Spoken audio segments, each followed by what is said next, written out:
Good day, critters, and welcome back to the channel. We got more Calamity to react to. Now, they left us off on a cliffhanger. At least me. You guys have already watched this. I'm just catching up, but I loved it.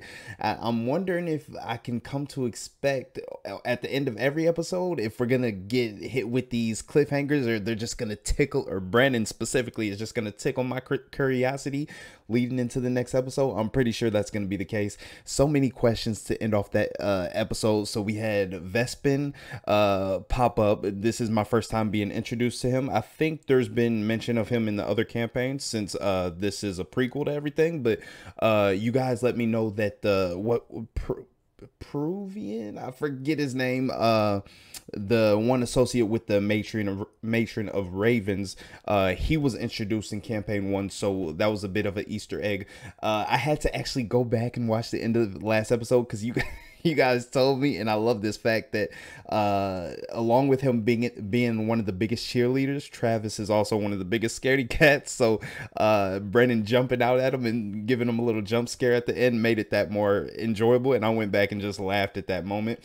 So that was fun to see.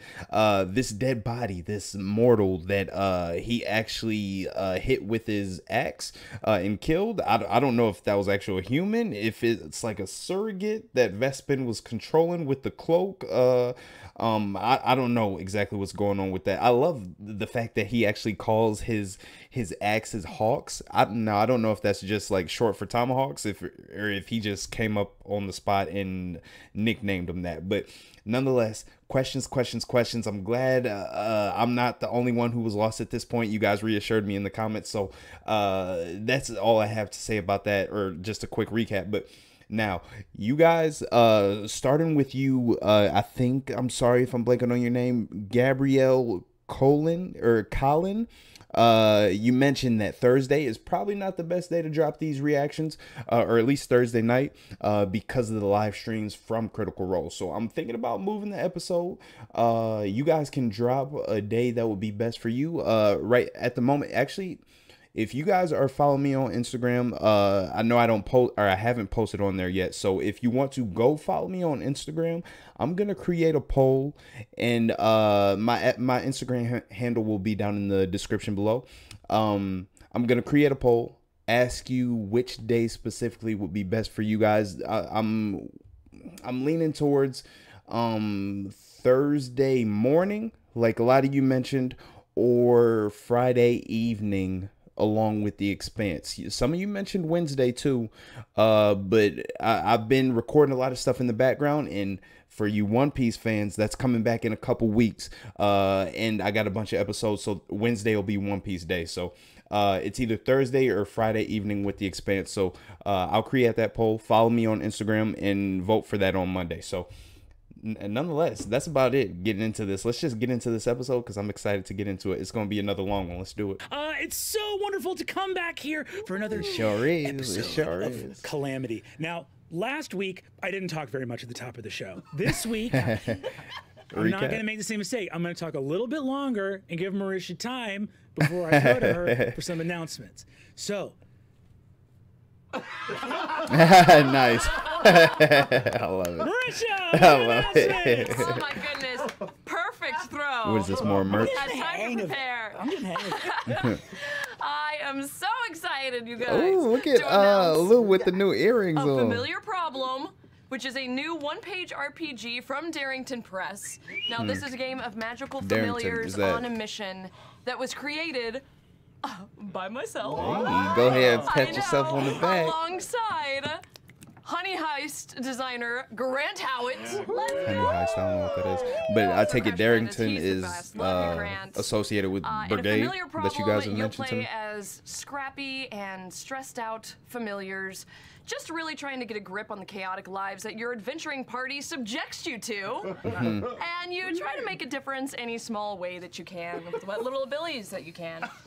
To prove that you're up to adventure, band together and undertake a daring quest of your own.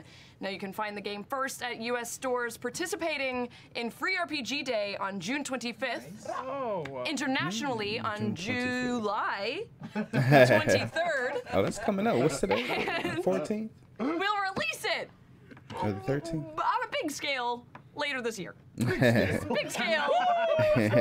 Oh, damn, I didn't even notice Loquacious with the leopard and the eyebrows all done up. First episode, Marisha had like the sparkly dress. Now Lou stepping his game up. Sam. In addition... Oh, wait, there's more? Announcement number 2. Even Abria. Announcement number 2, Foresighted Dive, you guys. It's back. Episode 3 airs this Tuesday, June 7th at 7 p.m. Pacific on Twitch and YouTube. That is the first Tuesday. I'm way behind, but I get to binge all this stuff now. Listen to people talk and fuck around. It's in the calendar. It's great. It's in the calendar. Travis for the merch announcement. Hey. You guys, it's 2022, which means we have a new Pride shirt. Hey. So come celebrate Pride with our new "It's Love That Makes People" T-shirt. That's dope. Isn't that dandy? Oh, I should really hold it up. Kick my ass. Look at all the little dice and stuff. It's so cute. A portion of each of these sales go to our charity partners at Outright Action International, which is a nonprofit. Laura, as in his wife, he means. Researching, documenting, defending, and advancing human rights for LGBTQIA+ people around the world. We love them. We've been working with them for years. And grab your new Pride shirt. Yay! Well, great.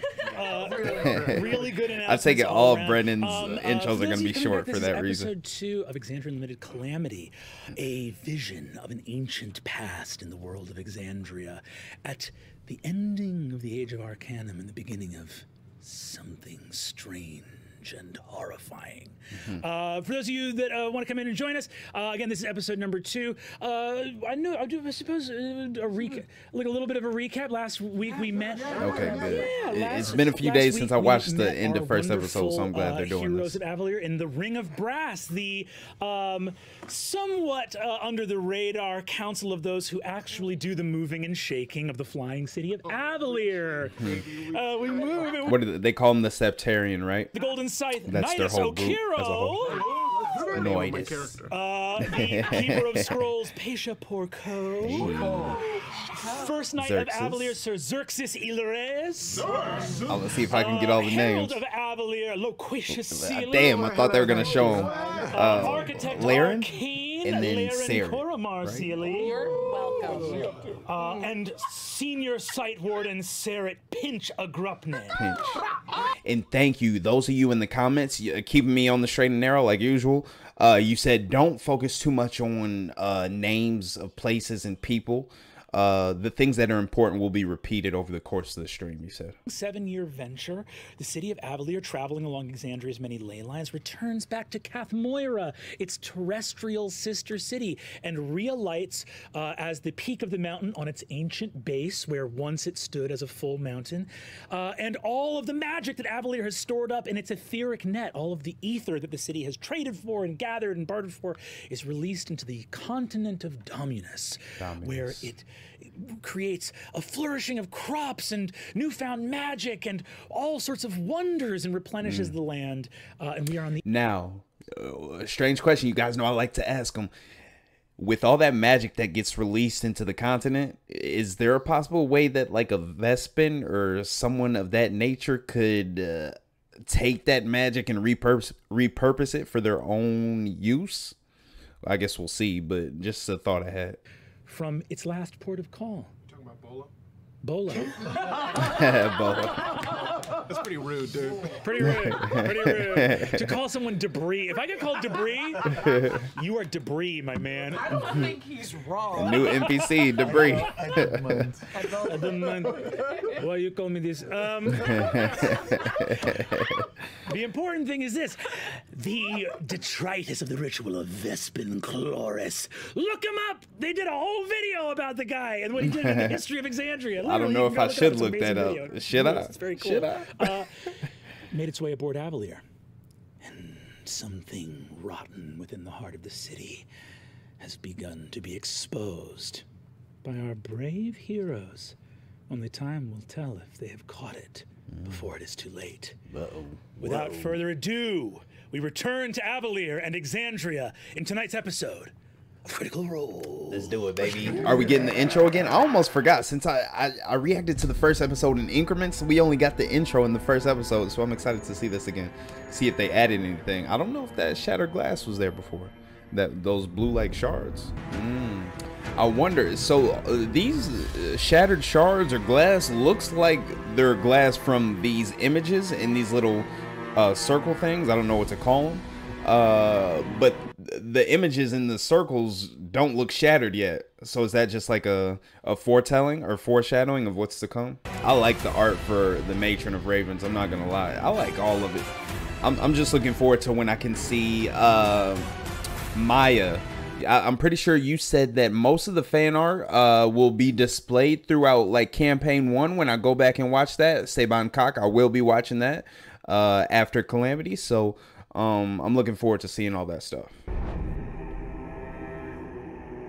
And I just said Saban Cock's name out loud. I don't even know. My whole video might have just got demonetized. We return to exactly where we left off. There will be no skipping forward. The events of this night are good. I thought he might go back to critical, like a little bit too a close lighter together. side, Important thing or pretend like everything was all hunky-dory again. here on the eve of the replenishment. We return now to a small room off the side of the grand banquet hall in the Palazzo Porco, where Cerrit Agrupnin In shock. crouches in a room with a disanimated scarecrow soaked with champagne, Okay. a mutilated dead body covered in carved runes and blood, I forgot about the mirror runes. in which you now only see your own reflection. That sounds like the runes and the dead body sounds like some type of necromancy, right? Having just witnessed the screaming visage of Vespin Chloris, and I will clarify here in this moment, it is a face you recognize. Easily done at the Hawk's Nest, at the Hall of Eyes back in Cloudstone. Every senior Archmage, anyone in any terrestrial city, anywhere on Exandria that you have traveled, has their image recorded and their arcane mark written down to be recreated at a site warden's discretion with a minor illusion. So you, earlier today, when you were going into the room, had Vespin Chloris's face animated with illusory magic in front of you to know the man by sight. Although I cannot say that you recognized him well in the mirror, given Mutilated. most of the skin of his face had been peeled off. Now, I wonder if that's something he did to conceal his identity or what. Shattered it, right? He dived forward. It could have been his hand or his head or something along those lines. That I was shattered hoping the he would mirror. just jump scare him again. And then disappeared. Yeah, in the moment of its breaking, disappeared, and you were looking at a mirror again. I've pressed it since last session. I also forgot the scary part. Yeah. This thing was legitimately scary. Cerrit will stand there with his hawks still drawn, sort of at a ready position. He'll say, Well, that's not something you see every day. I love the voice. I'll scan the room again. I'll holster the hawks and seeing Did you this wipe it off on that mangled blood? face next to the dum da dum dum, the Hamidas. I don't remember what it was. I'll go through it again because I never finished the investigation of the actual Scarecrow. Right. You conclude your investigation there.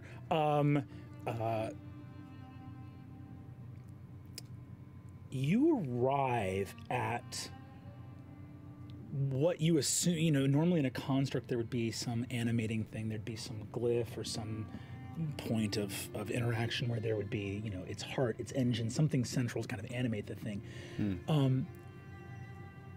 You go into the Hadmadad. Most of it is just fabric and a little bit of stuffing. There's some sort of like Oh, so it's literally like a scarecrow. Okay. clothing a little bit, because these are just sort of for menial tasks. At its center, there is a glyph with the emblem of the golden scythe on it.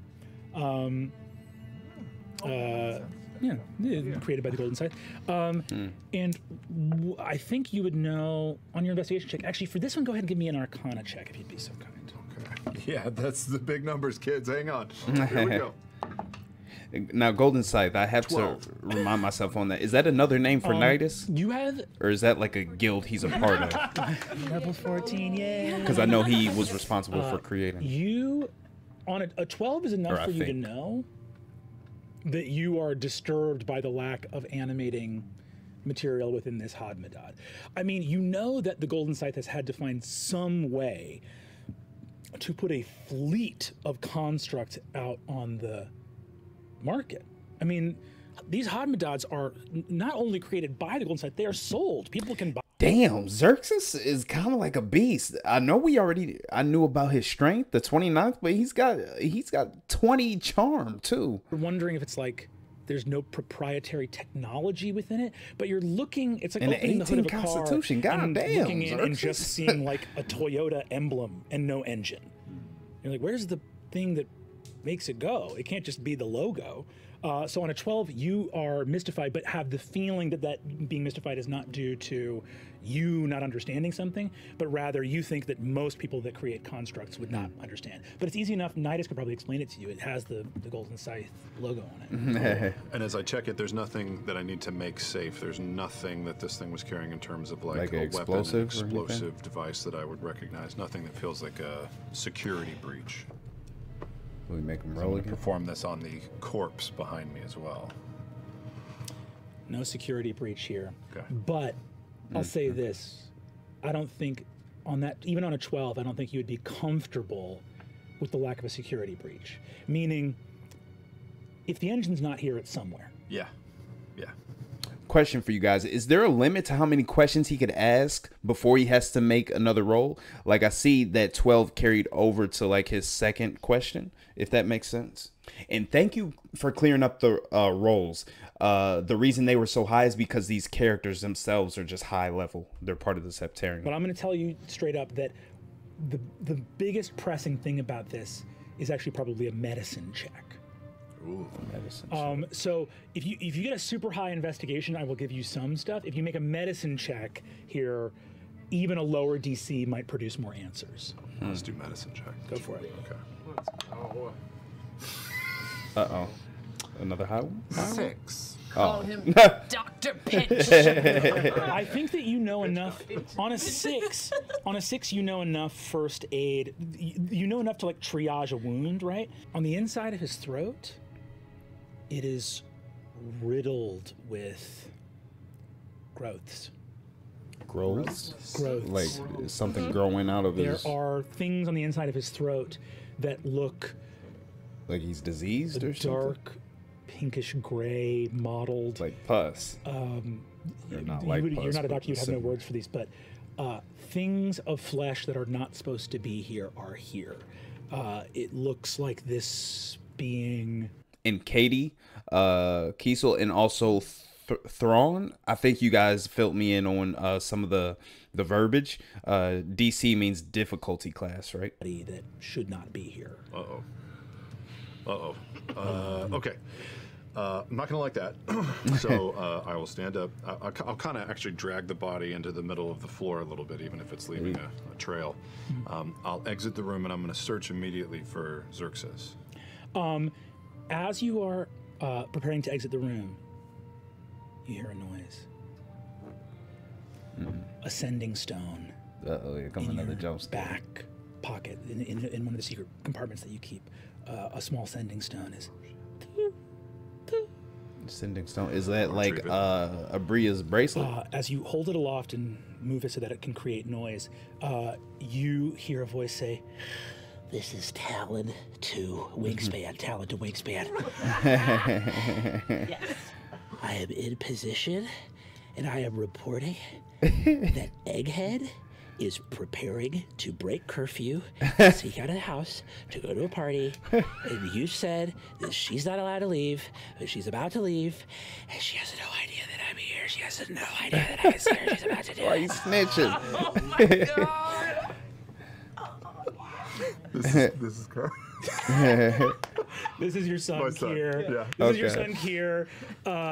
Nice. He's using code names for you, himself, and your daughter that you have never heard before. Did he call him Wingspan? They change a lot. The code names change a lot depending on what he thinks is cooler that week. And you are standing in a room with a dead body, listening to your son describe your daughter about to head out to one of what have to presumably be many parties happening on the eve of the replenishment. Fair enough. Fair enough. Talon 2, this is... I like that he's Wingspan. playing along Say in this again, like this is dark moment. Wingspan. Communication's a little shoddy. Mm-hmm. Did you say Egghead is snuck out? Affirmative.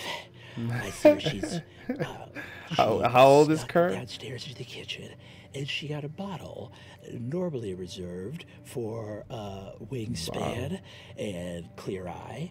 And, Clear Eye Mom.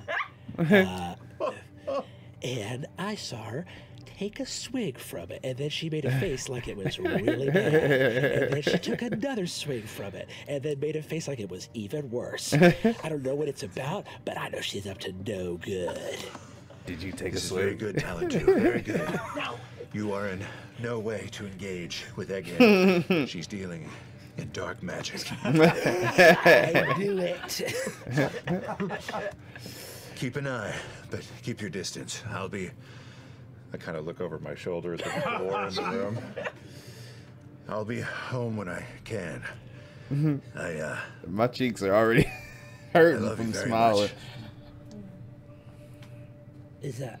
Oh, I love you too, Dad. Sorry, I thought we were still doing. No, Talon 2, Talon 2. Keep objective. Keep objective professionalism. Yeah. No telling who could be watching. Copy that, Wingspan, and me too. Me too. Thanks, son. I'll be home later. Adorable. Do you know if Mom's supposed to come home tomorrow, or is she gonna miss the whole? Is she gonna miss the whole replenishment? Where's she at? I don't know. I don't know. I think she's gonna try and make it back by How long has she been tomorrow. gone for? Your mom's a very busy scientist, brilliant woman, as you know. But she works at her own pace. But I'm sure if she can be here, she will be. Affirmative. We'll keep an eye to the skies, Pop. And I can't tell if Wingspan. And I'll take. he seemed apprehensive to say that because he knows something's wrong with her, or she's not coming back, or if he's just making it up as he goes. Only reason I'm confused on that is because I know they have some knowledge of all these characters for preparation before the game started. Evidence locker be located? The evidence locker is in a secret compartment under my bed. No, it's in a different place. Don't worry. Nothing else is under my bed. I have to go. I gotta go. Don't reveal them damn hiding places. Talk to you too, Talon 2. Over and out. Over and out. It's actually just over, but out. It's a snitch. I said the same thing, Bree. Damn My snitch. son's loyal. That was fucking amazing. Oh my god. This kid is way cooler than my kid. I'm glad I'm not the only one thinking this. You know what I mean? So a sobering moment. A sobering moment. Yeah. However, you are back in the room and you were about to leave the door. I put the sending stone back in my pocket. Deep breath. Exit the door. Look for our first night. You exit. Pasha, out on the floor, you're still holding court. You see Cerrit walking out towards the front entrance. And actually, I think I'll have you both of you join, but we're going to wrap up what was happening outside as well. Outside the palazzo, we just had both of you interact with Purvan Sewell before his Purvan. I said vanishing Puru in or some movement Puru of or whatever I said. divine magic and vanishing from the city of Avalier. I wanted to give you guys one last shot each at an insight check against Purvan. Just to add some context, he told some pretty heavy stuff to you guys, but I just wanted to see if there's any last... Little thing we can glean. Yes. Well, I got a 24. But 16. But if I fail, I can add another D4 to it. On a 16, I think you recall the main thing that you recalled before that Xerxes recognized, which is the one thing that he was hinting at he would not say. Yep. The words betrayer gods never left his lips. No, I'm absolutely fixating on that. I think that on a 16 insight, because that dwells within your mind. Why does Xerxes think he didn't say it? Because he's scared. Because he's a coward. Because he doesn't know. There is something you recognize in Pervon, that as different as he feels he is from the mages of Avalier, he actually shares in common with them. And I think Xerxes feels this way, both of some of the archmages of the Septarian and beyond, and also this champion of the gods. Some ability that the mind, the heart, the soul are in control of what is real. And that if you do not speak it, it will not be. But some things are, regardless of if you are afraid to name them. Like manifestation. On a 24 insight, you've interviewed a lot of people, and Pervon told you a great deal. That More music in the knowing background is so the good fact right now. that the prime deities cannot see what is unfolding is pretty profound in and of itself. But Pervon was also speaking very cryptically. And as a master interviewer, someone that's interviewed people a lot of times, I think that your insight into Pervon, right? And if he was holding on to anything else. He On 24 insight, you don't think he was? In himself. In your experience, people that have actual secrets, people that are being really secretive, deflect. If they have something they don't want you to know, they start talking about something else. No, so he's People just inquisitive. that Got act it. cryptic I wonder if are that's often because of his concealing bard not technique or information, just his but the personality. lack thereof. I guess it's one and the same, but And you think Pervon's carefully chosen words were not protecting dangerous knowledge, but were protecting pride. Something's going on, and he didn't know what it was and didn't have the ability to speak to it. That's at least from your experiences as a reporter, that when people are that guarded, it's often because they're in free fall as well. Okay. As you enter back into the palazzo, the four of you converge together. Based on what I just gathered, Yeah. I know where Nidus Patius, went. Xerxes, Yeah. Loquacious, and Cerrit. I'm gonna come back and meet you here. I'm gonna go get him.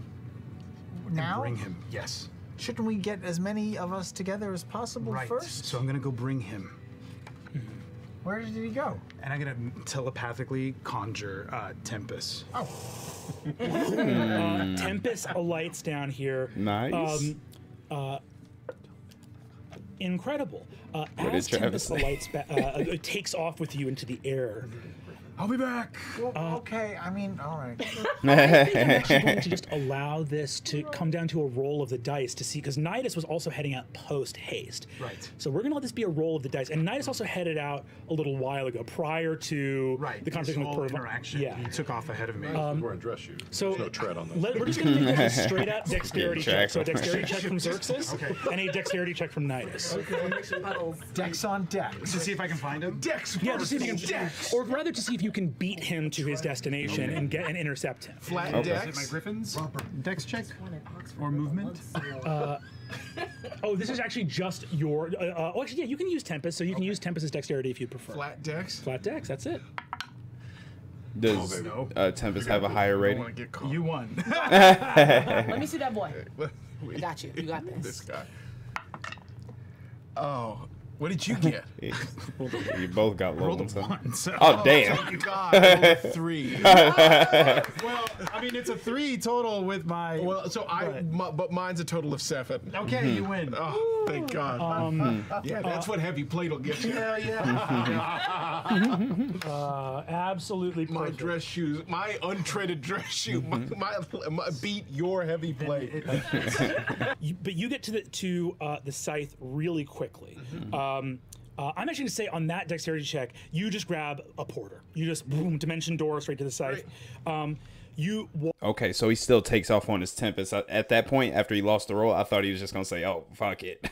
I'll stay here with the rest of the group. Alessandro, I need 4 automatons. right now. Isn't he? What didn't he say he was going to order 8 I total? truly loathe to be this person. Impossible. It is the eve of the Nothing is replenishment. possible. Everything is spoken for, my lord. Well, can we allocate? Can we shift 4 over right now? I can find some off duty. Well first of all, yes.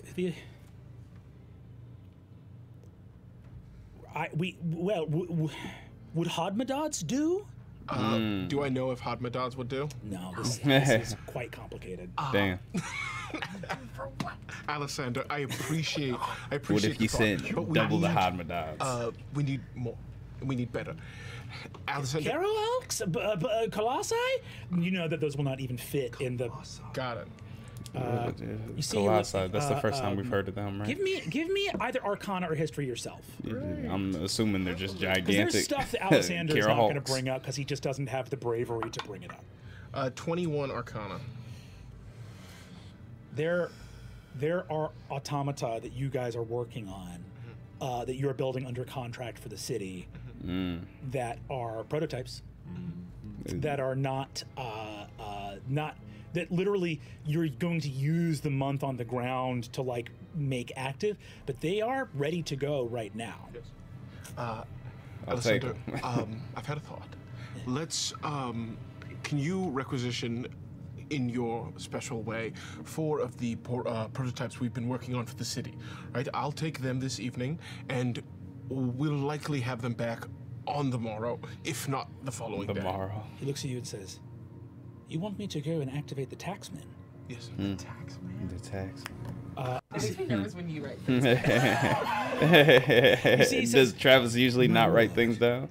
He is a detective this episode. I can activate them, but these are supposed to be completely mint preserved for trials during the. Of course, Alessander. However, this will be the first time they have been. Yes, Alessander, I understand, right? But you have to understand, we are on the precipice of something truly magnificent, right? And this is. We will find a way to refurbish them in such a way that no one ever notices, Alessander. It will not be a problem. And if it is, that is on me.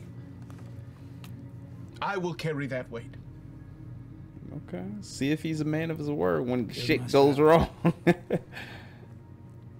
I cannot fathom the weight you already carry. I hope you are all right, my friend, and know what you are doing. I know exactly what I'm doing. So please, activate them. I've already dallied enough. He walks with you into a chamber that leads into a sunken subterranean area, and he arrives at warehouse isn't appropriate. You can't see the other end of this room. It stretches into the city for maybe a quarter of a mile. Damn. And you see fleets of arcade engines, all keyed to emblems. You see the arcane equivalent of server bank, so new that some tools still rest on an artificer's workbench. Activating them. Quickly moving from the chamber of engines, you walk back up to an area of the warehouse, completely dark. Alessander, the candle. These things scare me a little bit. Alessander looks at her as she walks the automatons and creates the gate for you to go down to the Meridian Labyrinth. And you see, he looks at you and casts the message cantrip in reference to this porter. Should I put the young porter on Archmage Porco's list of our friends with bad memory? Yes. She'll see to it. You don't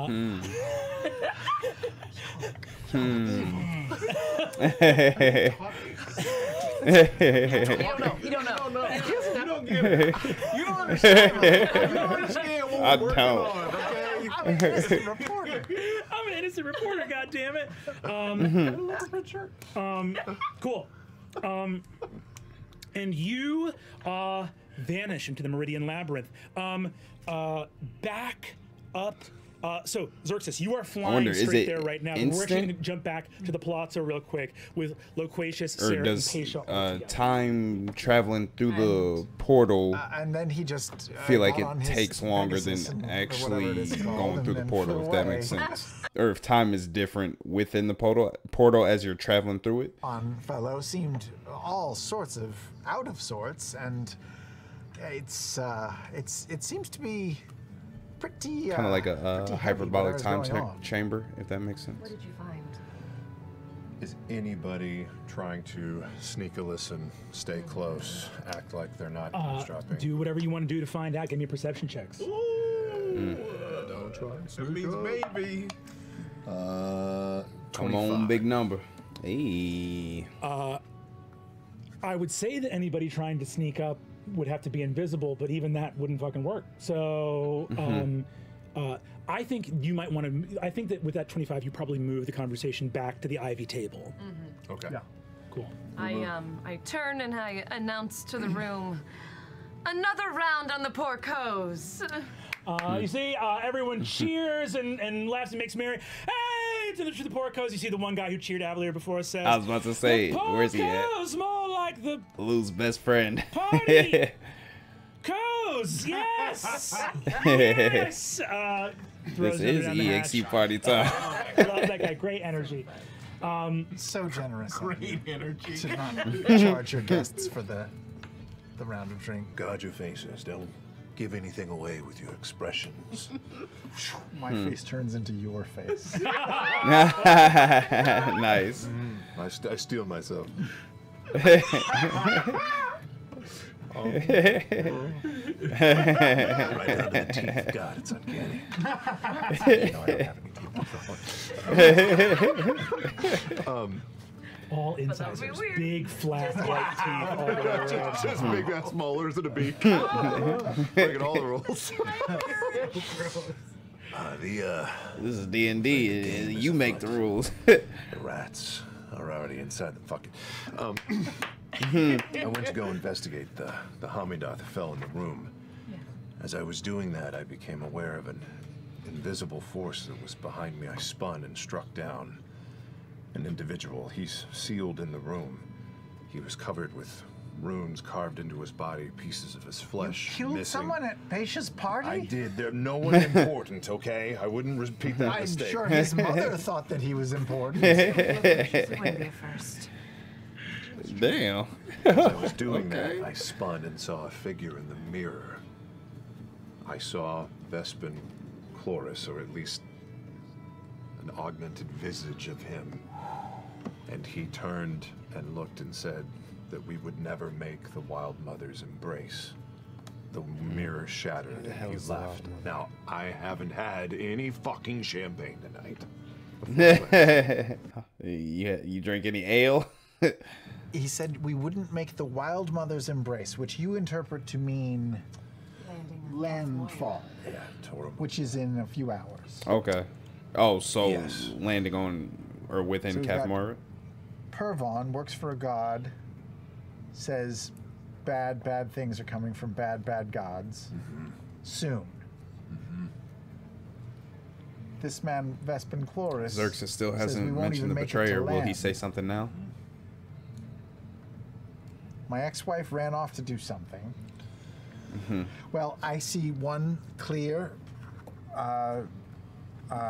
way forward. We have to tell no one of this, do nothing. I will make the normal announcement as we get closer to the replenishment and make sure that everyone is happy and secure and feels like everything's normal, and we'll just sort of ignore it for now. You can tell people on your end and, you know, work on it or whatever, do whatever research and investigating you Ignore have to do. it. But That for don't- now, that don't sound like we the best just idea. Make sure that everyone stays calm and do nothing. Do you agree? I'm, to a sense, I do agree that panic never solves any problems. We should maintain a level of control of the population, but...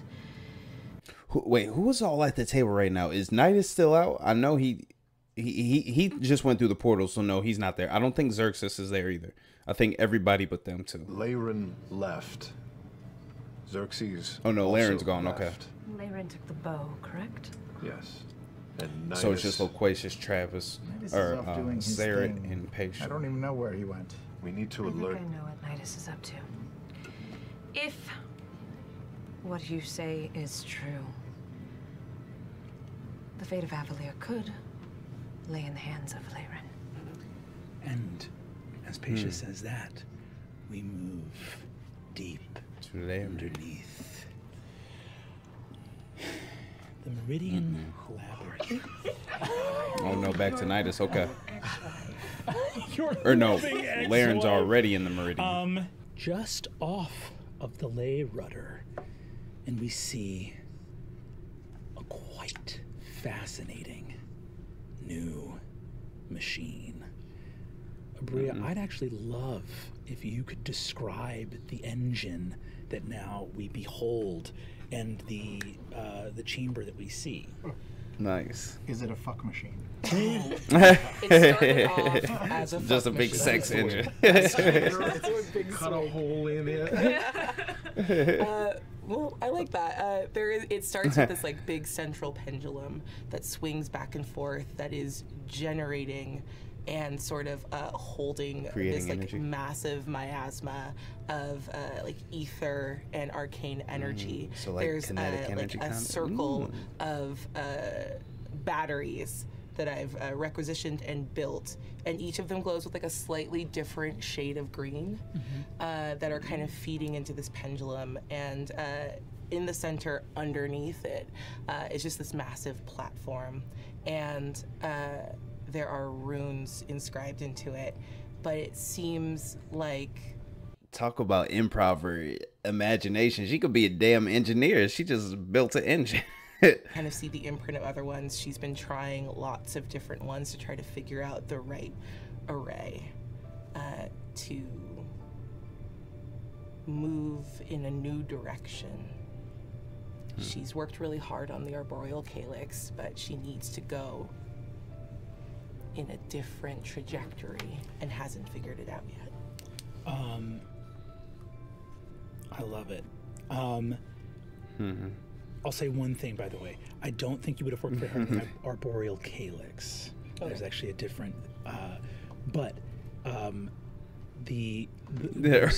I'm thinking like saying, wait, what? Go back to that. the machine in front of you. So like this attaches to the ley rudder, which I think that you've done a tremendous amount of work on in order to make this machine possible. And I think also somewhere in this room, there is a small token, not something that is of mechanical significance, a small token of an old friend.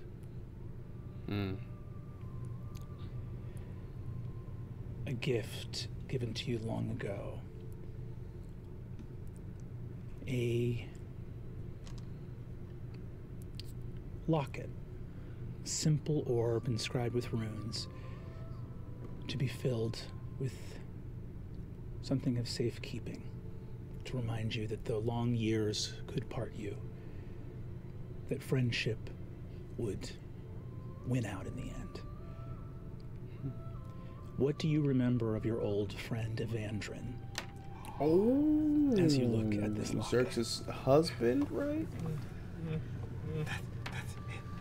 Despite the like sort of suffusion of warm memories and good feelings that attended him handing me that locket, all she can remember is those last few days before everything broke bad, and the panic of not knowing how to help him and not knowing how responsible she was as he began to fade.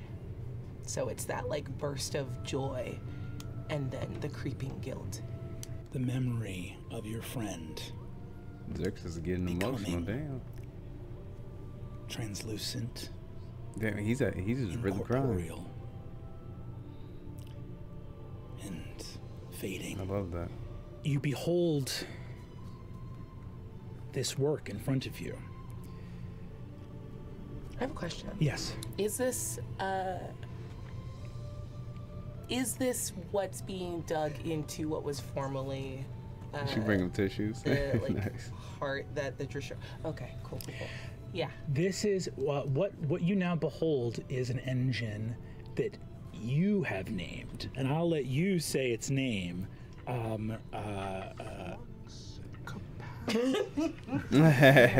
Capacity. Back to the future. However, as you prepare this here, Dweomer is here with you. Well, this area that's kind of been dug into and dug out, there are a bunch of the like run-down automatons that I needed replacing. So the moment I hear footsteps, I'm gonna cast Animate Objects on them and set them up as a guard behind me. One of her spells. These constructs come back into being, momentarily animated simply by the word of command from the city's architect, Arcane. They leap back to action. Literally, I think just you blast ether from a receptacle on your own wrist and give them the momentary life that their initial construction no longer can. And as they stand back up, you see Nidus Okira approach with automata you have never seen before. I bring exactly what you asked for. Those are new. Yes. Does that make her So nervous? much is being used doesn't in the know name of exactly the what they can replenishment do. that I had to tap into a stock that we were waiting to reveal or start to release into the city upon rising again. But for you, an exception can always be made. Yeah, I hope they don't mess Dweomer up or looks to you from her malfunction. unflinching, warforged face. Your Eminence, the automata present within the chamber do not bear the glyph of the armorer Arcane. Oh, interesting. Who made these? You guys did. Oh, we did, of course. Hey, you guys. You bypassed entirely. Well, I wasn't going to Get let bureaucracy slow us down. Incredible. I have He's looking at him like, several ooh. questions about what their purpose is. They're so big. This can all What are the blades on the back for? this can all be discussed later. Understood. Sure. Is it possible? Are we? Is it AKA, I don't going really to know happen? why. Do you have everything you need? I mean, you said it while you were leaving, and I couldn't. Do you actually have all that you require? I think just with a quick flash, I'm gonna drop Rary's telepathic bond. Yes. If only. And I go and run and grab the papers. There's tonight, in the next day. This is my best The chance. solstice is correct. Yes, You spoke yes. about that earlier. So it has to be now. This comes every 120 years. I might be alive to see the next chance at this, but we're gonna move the entire city. Well, it is truly a blessing that you came to me, that you have allowed me to be part of this. This is everything I wanted as the Dragon of Avalir. I just run up and hug him. Thank you. Nice. I haven't guys- had anyone to talk to about this.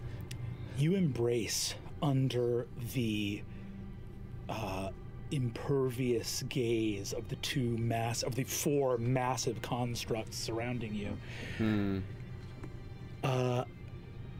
Dweomer steps up. Seems like an interesting detail, them and just staring at him and watching him. grabs the corroded bow and displays it to you. Okay. There's enough energy. We've siphoned off so much from this last trip. It's gotta be worth it. It will be. Will you stay? Of course. Okay. It would be my honor. The taxmen step in. Dweomer gives them their instructions. They take the bow from you, and you see that one of them gazes down at it, walks over to another engine, puts their hands doing the work that these automata do, and you see its gauntleted steel hand animate a I just had a part thought. so that its hand splays open and a raw vent of arcane power goes into an engine. Dweomer inserts the bow into the top, and it begins to spin as golden light spills out of an opening in the top of a stone dome.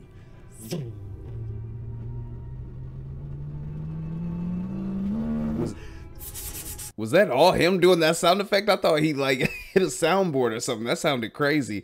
But I thought about with these automatons, these new prototypes in Vespin, and we know he was like controlling that Hadmadad. Could he overtake them and control them in some type of way? I don't know, but we'll see. And it begins to like fuse into its brethren. Or be in front listening of it. in through them. As the engine speeds up, Dweomer steps over to you and rushes towards the engine in the center of the room. The astral lay right. She begins to interact. She begins to interact with glyphs, and you see in a corner a tiny model of the lay rudder, just ever so small recreation of the machine in the anterior chamber. And above the engine, you see light fills the chamber. Dweomer says, "Architect Arcane, we are reading a signature. 0.504, 0.508, 0.512, 0.516, 0.530, 0.548. And you see that the lay rudder in your hand surrounds you. Energy noises. I love light. Ley lines are invisible. It's pure energy of Exandria that flows, the veins of magic. I was thinking they were stuff of visible. creation. I'm glad he mentioned that. Nidus, you behold as the spirit itself of the world is rendered visible, and realize you are standing in the bloodstream of the cosmos. Damn. I think Nidus just hands, tears falling down. It's beautiful! It's truly incredible! I'm gonna move my arcane ward over him in that moment. The dream of a cabin boy deckhand taken aboard a pirate ship to look at a flying city and to say, one I day, love how he sees him react that way and he just continues to lay it on thick. I love that. Small little gem lights up on its exterior. And the new engine that you have created, the astral layrite, mirrors that gem. Mediocre mind that tries to replicate what's already been. We're going to go somewhere new now. Yes. All of us. Yes. As you say that, Laren, you feel the miniature model in your hand lift off and begin to travel. It's traveling in the same direction as your city. And as it travels, you see 2 more gems light up on the lay right. And another 2, and then 4 more. And the trajectory of the lay rudder, your little miniature train, this nothing more than a toy, really, stops moving sideways. It moves up at a diagonal. But what a strange diagonal. And as it moves, it becomes translucent and fades, vanishing from this plane. And you see the gems on the lay right. Beep, beep. And a signal of recognition. Somewhere beyond this realm, your toy is safe and in one piece. It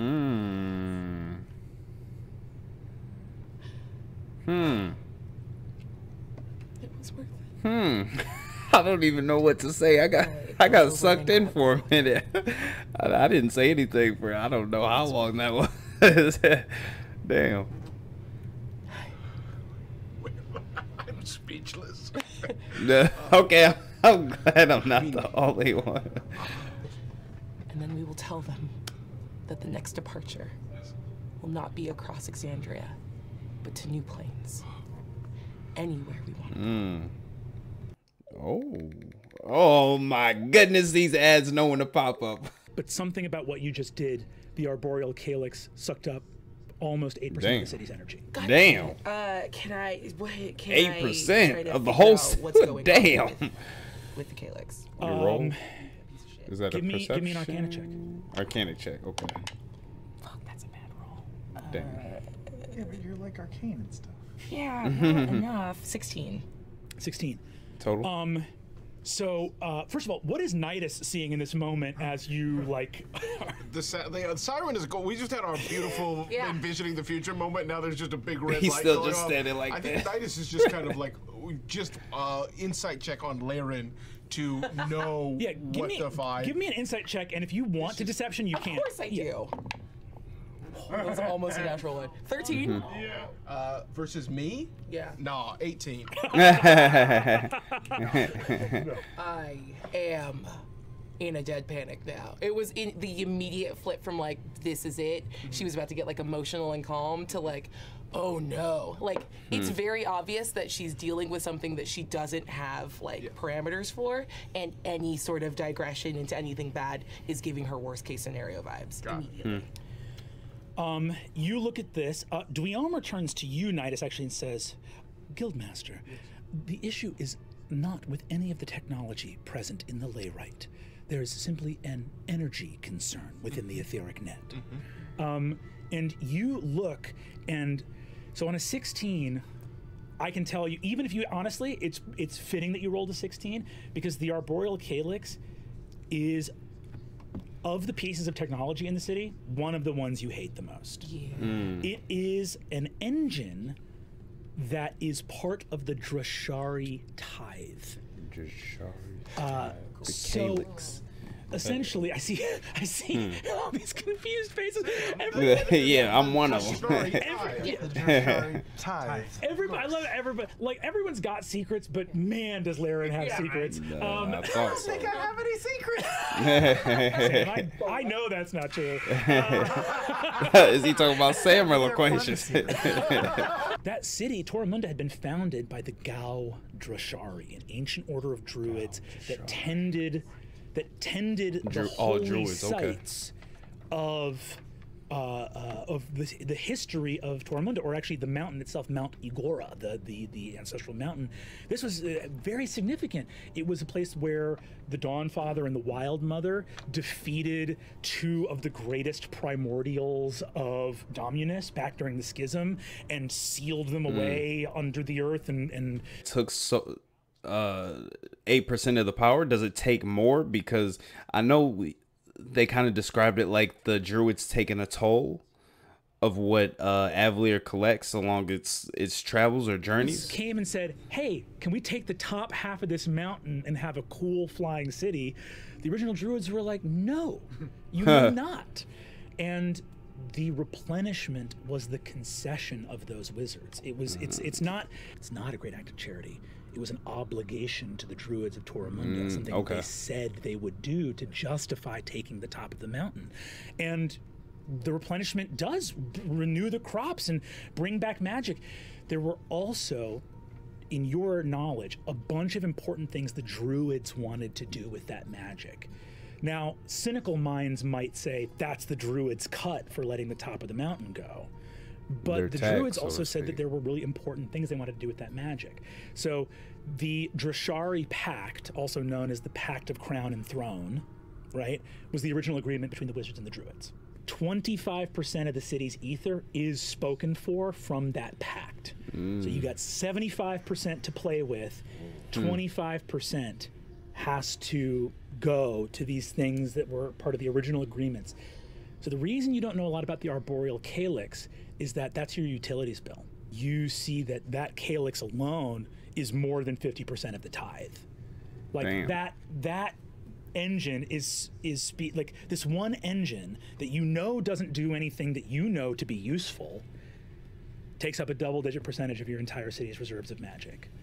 And as you are looking at the energy structure, you see that it flared up when you did this thing with your layrite, and it sucked up a lot of energy as you did that. And the last thing I'll say is, when you look for, as you are looking for, like, an instruction manual, something, because you never had to interact with it before. Being an old piece of junk, at least it's reliable. It never needs maintenance. It's just something that sits there, taking up hard drive space and sucking up juice. Toyota Camry of kind of piece of machinery that you don't particularly like, but there's no instruction manual.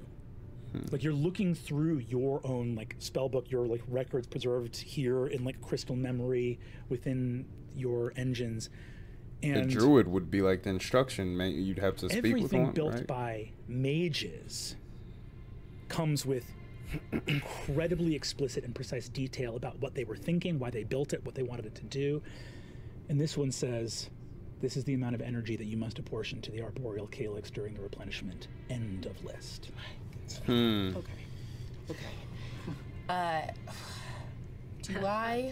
I would like to pinch whatever, like, cable is running to the calyx. Is there any way for me to, like, bottleneck that? Like, I just don't want it to take any more of my... What are the repercussions? Obviously, this engine doesn't do much in running the city, like he said, but will druids come or notice that? Arcana check. Can I give a help action? Will you allow that? Yeah, you're proficient in Arcana. Oh, thank God. That was a natural one. Okay. 27. Incredible. Thank you so much. You just see that she's fully panicking right now. I think I just come and lay a gentle hand on your shoulder. It's not as simple as pinching a cable. This thing is really tapped into the roots of the city. So even though it doesn't do much, they can't just remove it and replace it with one of their own or nothing. The arboreal calyx isn't as old as the city. It's 119 years old. 119 years old is the date of the last replenishment. It's a replenishment when the Drashari Pact was updated, which was a big deal back in the day. Now, this is stuff that's not going to be in your documents. This is going to be up.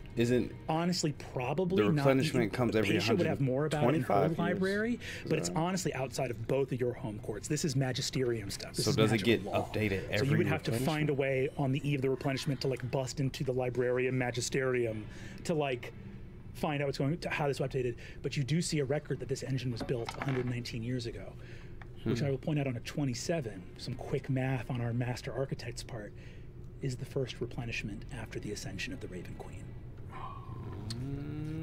Fuck.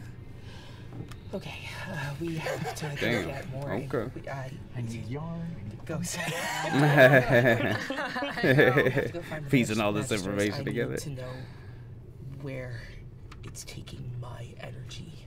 Eminence, it is the even replenishment, and of course we could make it happen. But is there a chance? Does this have something to do with Vespin? I know I asked about repurposing this energy for someone else's use. I wonder if that's being done. Maybe not Vespin. But I want to go to Xerxes really briefly, who flies to, and then we will bring the party back together. But Xerxes, you arrive at Excelsior Plaza, where you see the Herald's Tome. It is a revel here. You see that people are partying and laughing, huge major images. You see that there's a bunch of professional bards casting huge illusions and music playing in the square. People are drinking and making merry. Life is good here. And you see that there is the headquarters of the Golden Scythe, the vault and everything else. So I'm arriving to where? To where you think Nidus would be. I'll say you just walk in and see Alessander Kairos there, who you recognize as one of Nidus's most trusted. And you see he goes, Oh, sir, it's a pleasure to see you. Yes, I love pleasure, that pleasure. voice. Where's Nidus? I need to speak to him right away. Oh, he, funny story. He, give me an insight check. We talked Alexander's persuasion isn't plus 16. 20.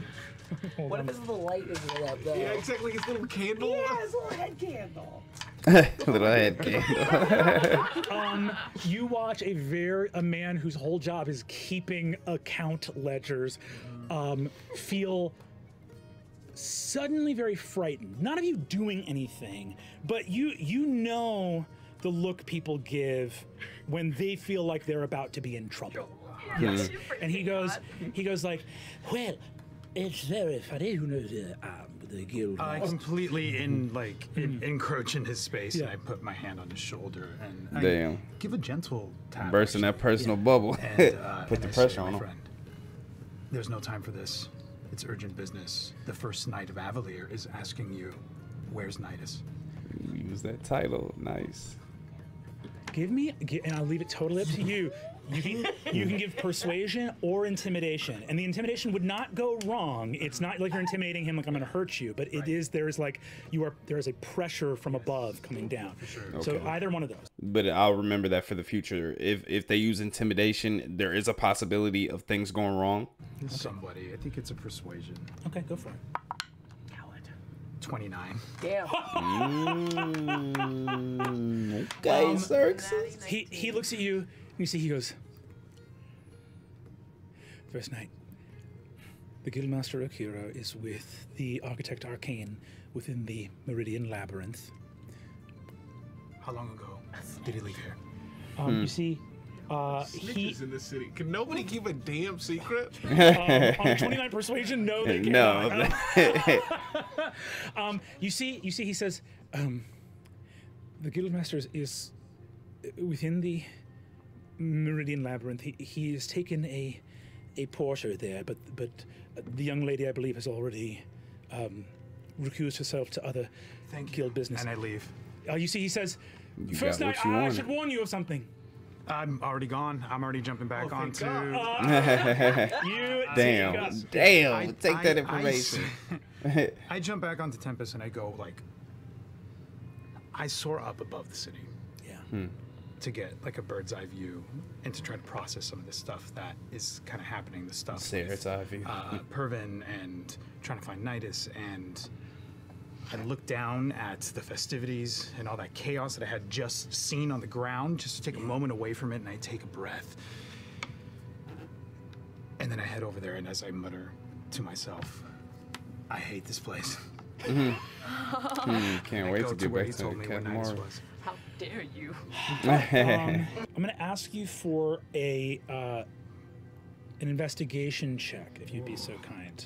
It's called a labyrinth, not a hallway. I think at this point too, I know that I'm heading into territory that's above. Yeah. A5. Damn. That So roll here's showed the it. issue, right? 5 is not great. So legitimately, 5 is not great. 5 is not great. But legitimately, here's the thing: you are able to walk through the Meridian Labyrinth, you do not get lost on a 5. This would probably repel and entrap you, but you wear the emblem of your station. And the truth is, as much as Laren likes to keep secrets, I imagine she also doesn't want the city's biggest warrior to not be able to come protect her very delicate machinery in case shit pops off. She talks a lot of shit and has given you very detailed maps. Come down here, it's dangerous, So- but also if I'm in trouble, please come help. So you are joined at the gate that will lead back to Pacia's. You find them in a antechamber. I don't think you're near the heart right now. I think you are probably a good pace out from the heart. But Nidus and He said this Laren, place is like a mile question, long or something like which that. of the automata do you bring, if any? Or do you leave them to safeguard or continue working in the heart? I want to leave everything up here. If Dweomer is capable of, then of course. I trust her. You turn to leave and see the silvery Aormaton nod farewell and look up as these 4 massive steely constructs without any facial movement gaze down at her. She says, all will be well. Hey. Oh, well. Hi. Brother. Go ahead. You came to find us. Yes, I've what been do you looking for need? you. I couldn't find you. Yes. We need to come together. What's... Is he Do I gonna get a tell him? sense of any of this? Yeah, Oh, it's gonna absolutely be deceptions and an insight right here. Nice. 100%. Oh, it's a natural one. That's fine. There it is. I'm not even there and I can feel the shiftiness. An 8. Insight check? Insight. I'm still clutching Evandrin's locket. He got an 8. Deception? Deception. 30. Damn. Okay, so on So much for that. So on an 8, you see poorly concealed tear lines on Laren's face. Like she didn't get them all, and she is clutching a locket that you know was given to her by Evandrin, your husband. You know that she and your husband were dear friends prior to his return to Avalier and becoming first knight prior to you. However, okay, so he was I the will say this, prior. as you notice, like, first knight. Laren is in a state of deep emotion, and probably multiple of them. Before you can get a beat on any of them and do your like intense first night grilling, a fucking juggernaut of a 30 deception check comes wheeling in. And I'm gonna say, the force of Nidus' personality completely directs the rest of this scene. As Nidus moves in.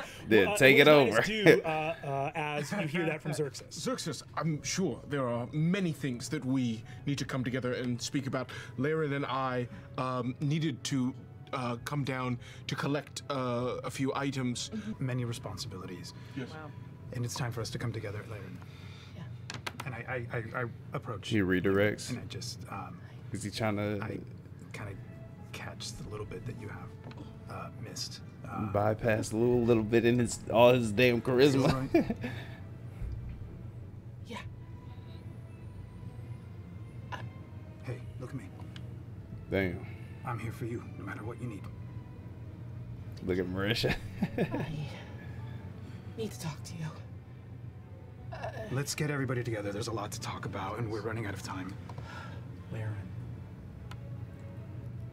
Another first knight of Avalier in this very chamber once told you, I'm here for you no matter what you need. You move through the gate, and the party assembles following in his at the Palazzo footsteps. Porco. Is he gonna end up sacrificing himself or something? I don't know. Sunburn where the light is going through his fingers.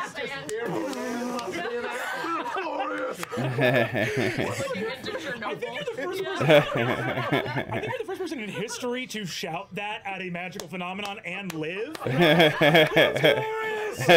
totally fine. Okay. But it's funny because then you realize in all those scenes it probably isn't that loud. yeah. We hear a musical score, but for them it's probably just like, oh shit, it's bright.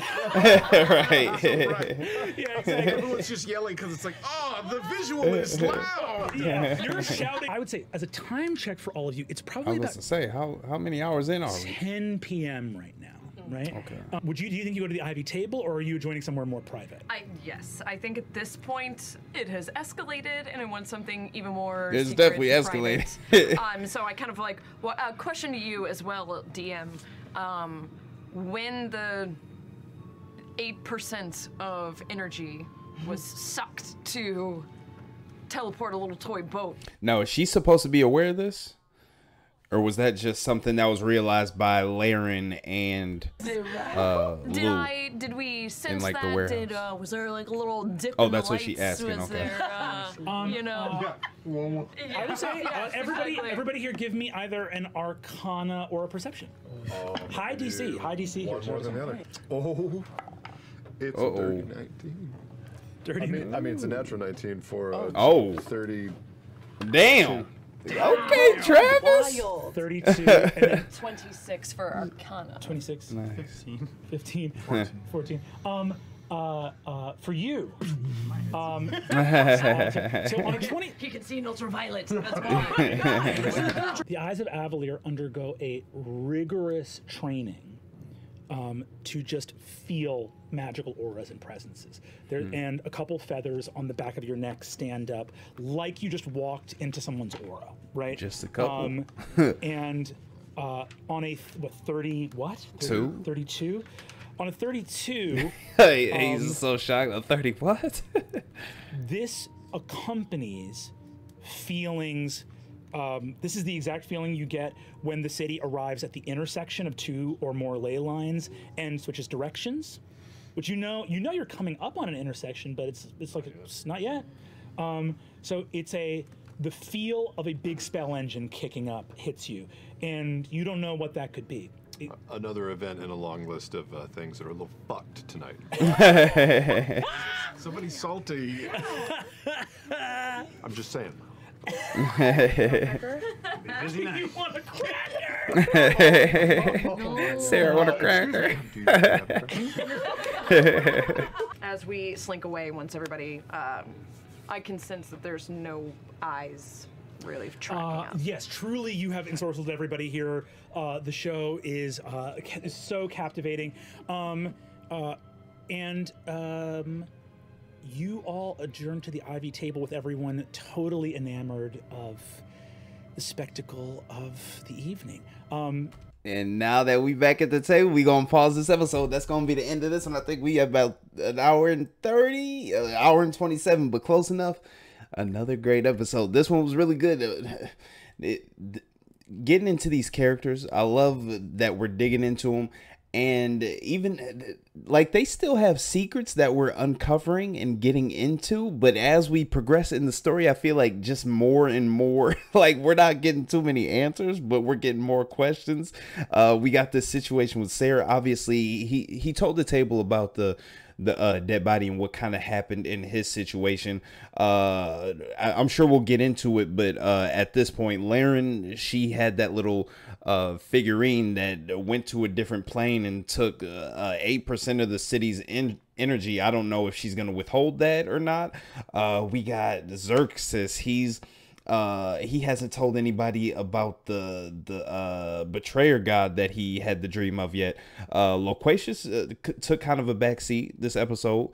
Marisha, Paisha back at the party since we were kind of traveling with Laren, Nidus, and Xerxes. They kind of took center stage on this one, but I enjoyed it thoroughly. Nidus had a secret come up to, or I wouldn't say a secret, but he took the automatons, and they're a prototype. Now he's got to get those back to the city or the tax man. I forget exactly who he's got to answer to once all this is kind of situated, or if it'll be situated, we'll see. But now with these automatons, I'm suspicious of them. Any new character that comes in the fold, Pervon, I'm suspicious of him just because of his ties to the matron. You guys have more knowledge of his character because you've seen him in campaign 1, and obviously you've already watched through this whole miniseries, but I'm curious of him, suspicious. I'm suspicious of these automatons. We didn't get Vespin. I'm jumping all over the place, but the fact that they're new in prototypes, and the fact that Brennan, with all his glorious detail, kind of hit on the fact that they're new, and brand new, shiny new, and just something about them watching their discussions gave me like goosebumps on the back of my neck almost. So I don't know if there's going to be a situation where Vespin can control them in any way. We had this situation with the engine coax or something. The engine tied to what, the Dreshire tie. You guys know I care about these names. I'll try and remember them, but it's gonna take a little work. Now it's taken extra energy. I asked whether it's a possibility of that energy being repurposed for bad reasoning or by someone with not good intentions like Vespin. So we'll get more of that, I'm sure. But great episode once again. I'm not gonna spend too much time talking about this because I want to get this out to you guys and hop on to continue in this episode. So I know I mentioned a few episodes ago about the Patreon popping off, but I've been recording a lot in the background. One Piece is one of those shows. This is one of those shows that I'm going to be watching in the background and uploading so you guys can jump ahead on Patreon, as well as shows like Cobra Kai, other shows on the channel that I haven't finished yet. Those will all be on the Patreon too. So as soon as that's live, I told you I would post it in the description box, and I'll give you a heads up when it's going live so you can jump ahead with me on these episodes now that I'm kind of all caught up on everything that we've been uploading weekly. So I hope you guys enjoyed this one.